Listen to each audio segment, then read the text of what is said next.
आज आपण संत श्रेष्ठ जगद्गुरु तुकोबाराय यांच्या गाथ्यामधील अभंग क्रमांक 1888 स्थितीपर प्रकरणातील अभंगावर मी चिंतन मांडण्याचा प्रयत्न करीत आहे.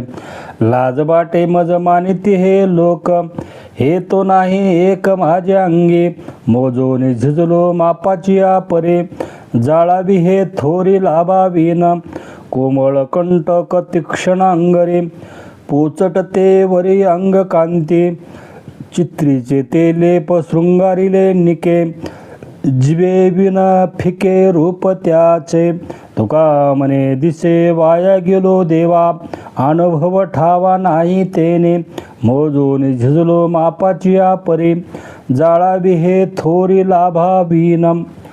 प्रथमी संत श्रेष्ठ जगद्गुरु तुकोबाराय यांच्या चरणी साष्टांग दंडवत घालतो.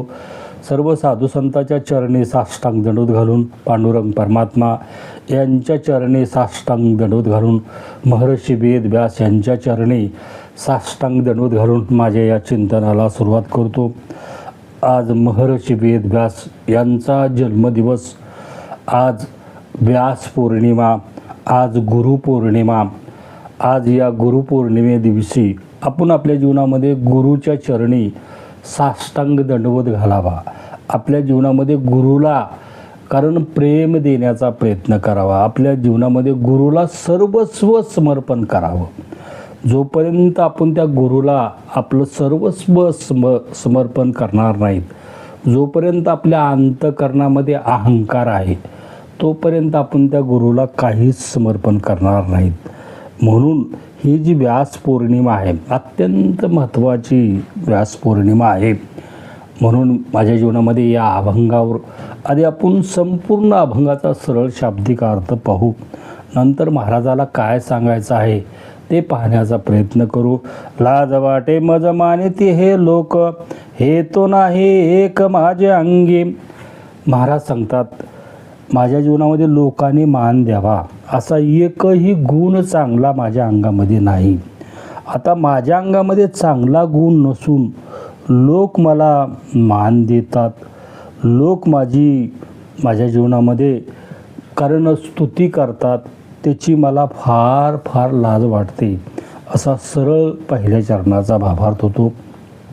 अभंगाच्या दुसऱ्या चरणामध्ये महाराज म्हणतात, मोजो निझिजलो मापाची परी, जाळावी हे थोरी लाभावीन. इथंही उदाहरण दिलं महाराजांनी.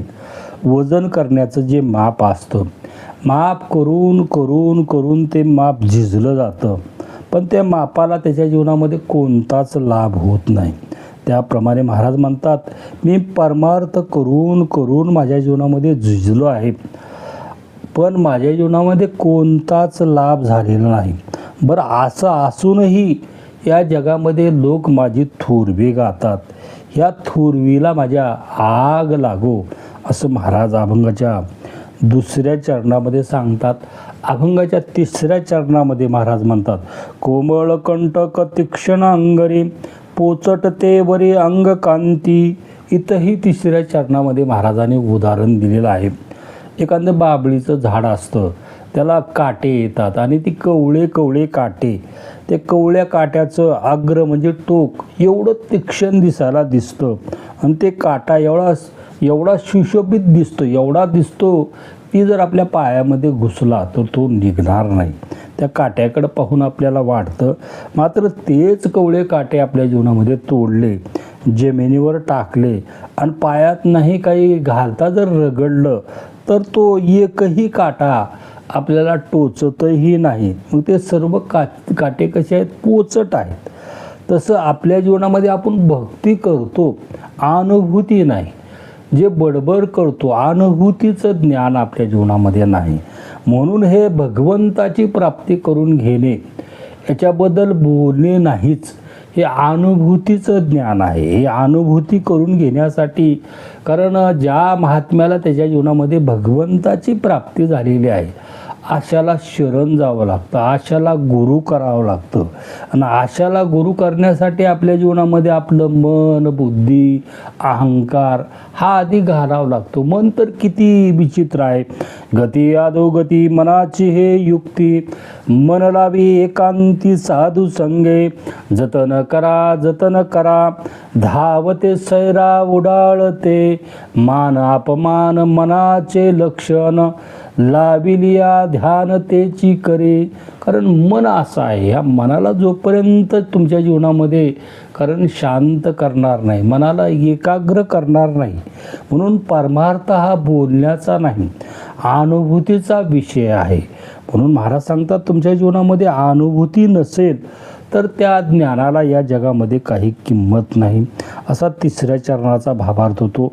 अभंगाच्या 4थ्या चरणामध्ये महाराज सांगतात चित्रीचे ते लेप शृंगारिले निके, जीवे विन फिके रूप त्याचे. इथंही उदाहरण दिलेलं आहे. भिंतीवर असं सुंदर चित्र आहे, पर्वत आहे, त्या पर्वताच्या कडीनं असं मोठा डोंगर आहे, डोंगरामधून झरे वाहतात आणि झरे वाहिल्यानंतर मोठे मोठे झाड आहेत. ते पाहून आपल्या मनाला समाधान वाटतं. मात्र ते चित्र काढलेलं आणि ती भिंत कधी एक होते का? कधीच एक होत नाही. कालांतराने त्या चित्राचे खपले निघून जातात आणि ते भिंत आणि चित्र हे 2 भिन्न होतात.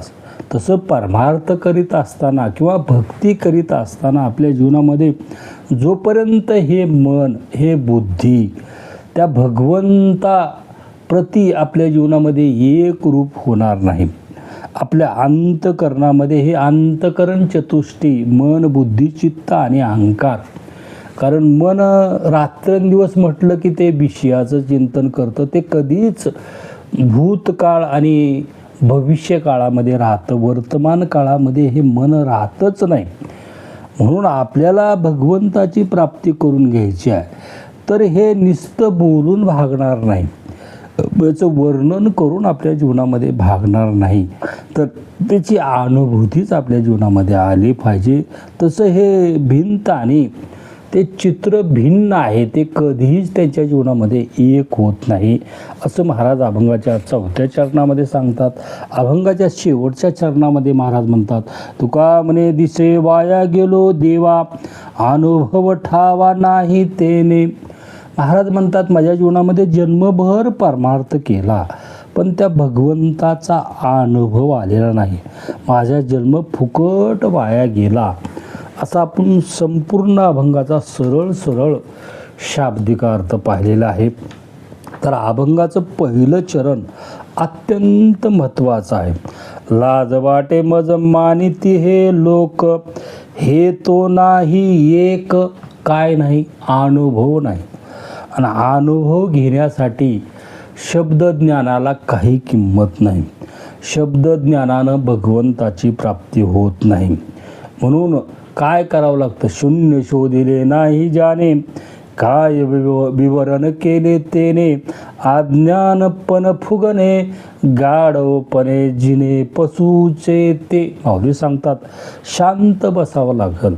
आपल्या जीवनामध्ये हे मन कसं आहे, बुद्धी कसं आहे, कोण आपल्याला त्रास देतं?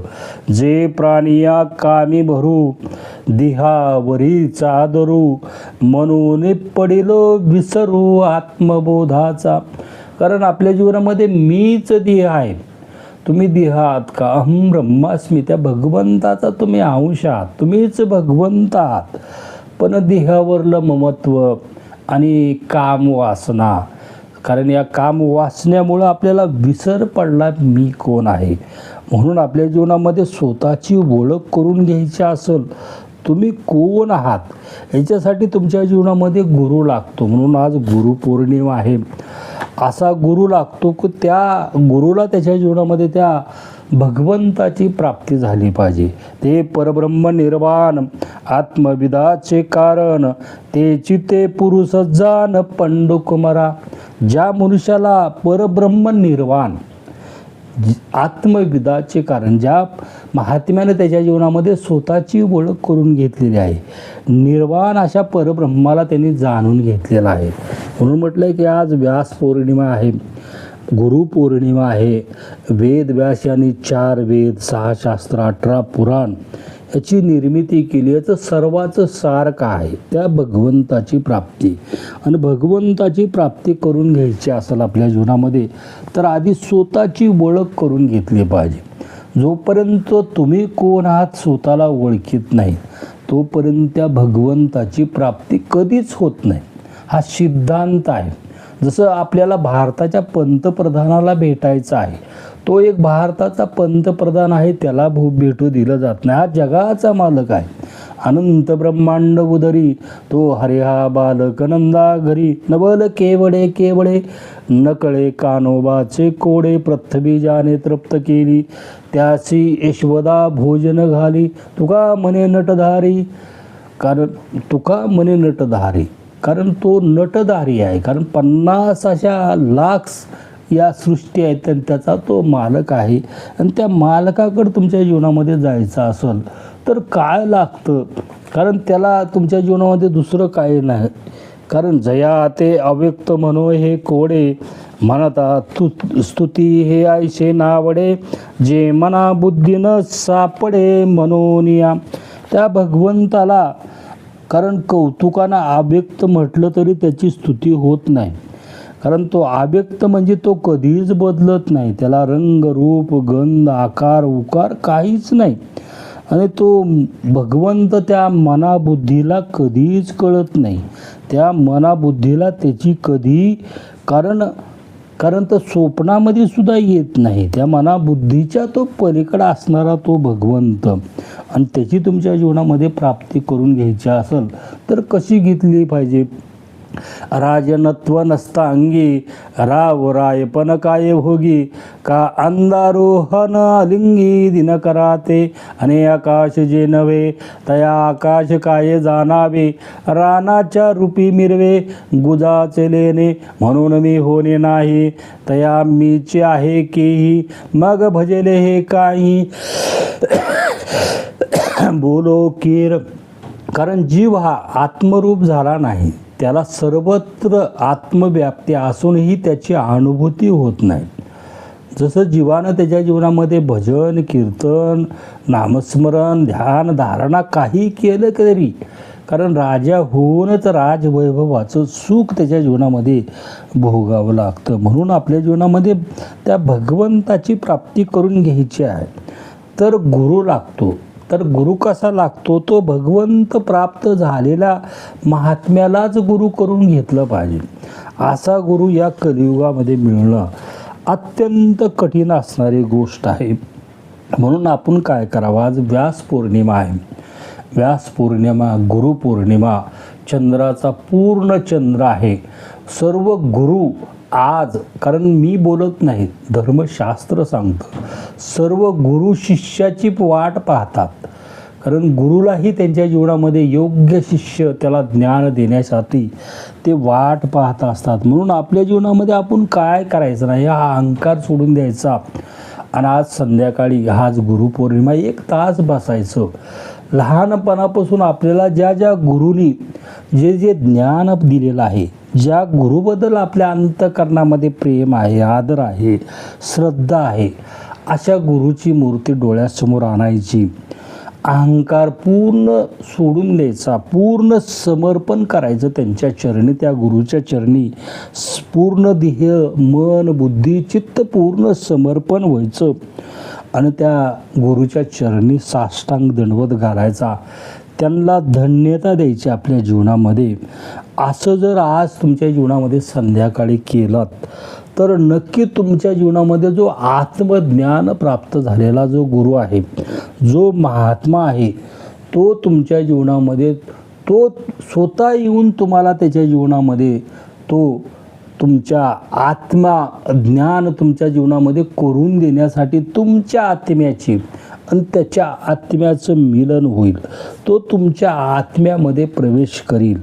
तुमचं आत्म्या म्हणजे तुमच्या अंतःकरणामध्ये कुठलाच अहंकार नाही, कुठलाच गंध नाही, कुठल्याच विषयाचं काही शिल्लक राहिलं नाही. निर्मळ तुमचं अंतःकरण झालेलं आहे. हे पाहून तुमचा गुरु आनंदित होईल. तुमच्या आत्म्यामध्ये प्रवेश करील आणि तुम्हाला त्या तुमच्या स्वतःच्या स्वरूपाची तो ओळख करून देईल. एकदा तुमच्या स्वतःच्या स्वरूपाची ओळख झाली, मग त्या भगवंताची प्राप्ती तोच महात्मा तुमच्या जीवनामध्ये करून घेतो. म्हणून आपण जे गुरु हुडकितात, तुमच्या जीवनामध्ये योग्य गुरु हुडकायचा असेल तर योग्य साधना आपल्या जीवनामध्ये केली पाहिजे. आणि महत्त्वाचं म्हणजे आपले हे इंद्रिय आहेत, मन आहे, बुद्धी आहे, चित्त आहे, अहंकार आहे, हे गेलं पाहिजे. अंतःकरण निर्मळ झालं पाहिजे. अंतःकरण जोपर्यंत निर्मळ होणार नाही तोपर्यंत गुरुची कृपा होणार नाही. म्हणून माझ्या जीवनामध्ये हे आज गुरुपौर्णिमेनिमित्त मलाही माझ्या जीवनामध्ये गुरु आजपर्यंत जे लाभलेले आहेत, आता आत्मज्ञान प्राप्त झालेल्या गुरुची माझ्या जीवनामध्ये ओढ लागलेली आहे, तळमळ लागलेली आहे. त्या भगवंताची प्राप्ती कशी होईल, कधी होईल, रात्रंदिवस ध्यास माझ्या मनाला लागलेला आहे. माझ्याही जीवनामध्ये अजून आत्मज्ञान झालं नसल्यामुळे हे लोक स्तुती करतात, स्तुतीही आवडत नाही. एकांत वासामध्ये बसावं आणि त्या भगवंताचं चिंतन करीत राहतो.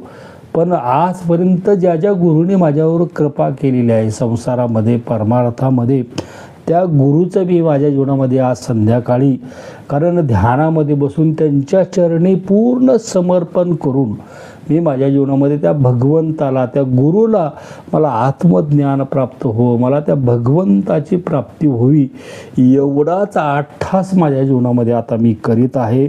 आपणही आपल्या जीवनामध्ये असाच अट्टास करावा, कारण आपल्याला मिळालेला जन्म हा परत मिळेल अशी गॅरंटी नाही.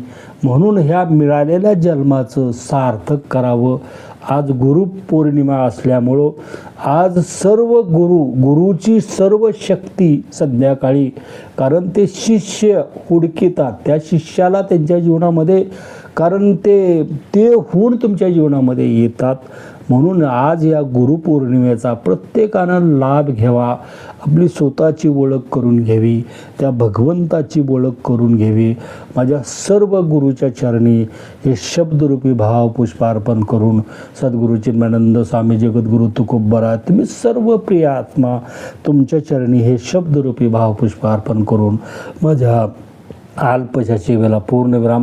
तुकाराम तुकाराम तुकाराम बोला. पुंडलिक गुरुदेव हरी विठ्ठल श्री ज्ञानदेव तुकाराम.